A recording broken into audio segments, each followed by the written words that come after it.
अगदी मोर्चाच्या संदर्भातल्या सगळ्या घडामोडी लोकशाही मराठी प्रेक्षकांपर्यंत पोहोचवण्याचा प्रयत्न करत आहेत।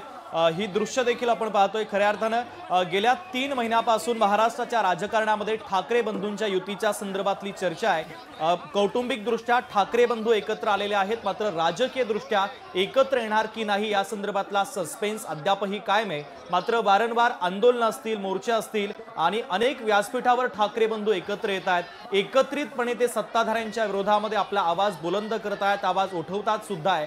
आणि आता या मोर्चानंतर सुद्धा पुढच्या काही दिवसांमध्ये आता मुंबई महानगरपालिकेच्या निवडणुकीच्या संदर्भातलं रणशिंग फुंकलं जाईल आणि यामध्ये आता राज ठाकरे आणि उद्धव ठाकरे आपली राजकीय भूमिका स्पष्ट करतात का, युतीच्या संदर्भात स्पष्टता देतात का, हे पाहणं देखील तितकंच महत्त्वाचं असणार आहे। एक चित्र या ठिकाणी दिसतंय की वयोमानानुसार तब्येतीच्या कारणास्तव शरद पवार प्रत्यक्ष या मोर्चात चालत सहभागी होत नसले तरी देखील मात्र ज्या ठिकाणी व्यासपीठ आहे, बीएमसीचं मुख्यालय आहे, त्या ठिकाणी शरद पवार पोहोचतायत।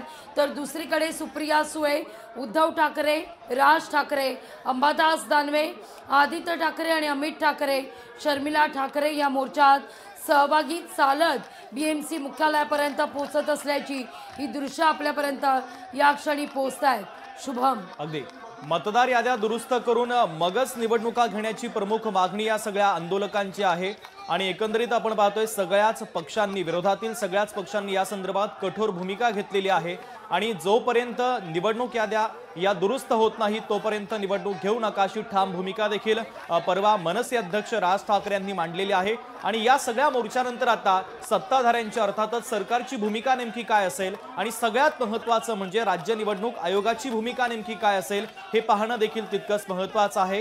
कारण राज्य निवडणूक आयोगाच्या कारभारावर ताशेरे ओढण्यात आलेले आहेत। राज्य निवडणूक आयोगावर अनेक गंभीर स्वरूपाचे आरोप देखील विरोधकांच्या वतीने सातत्याने केले जात आहेत आणि त्यामुळे आता निवडणूक आयोगाचं स्पष्टीकरण देखील तितकंच महत्त्वाचं असेल। मात्र एक मोठा आणि व्यापक स्वरूपातला मोर्चा विरोधकांनी काढलेला आहे।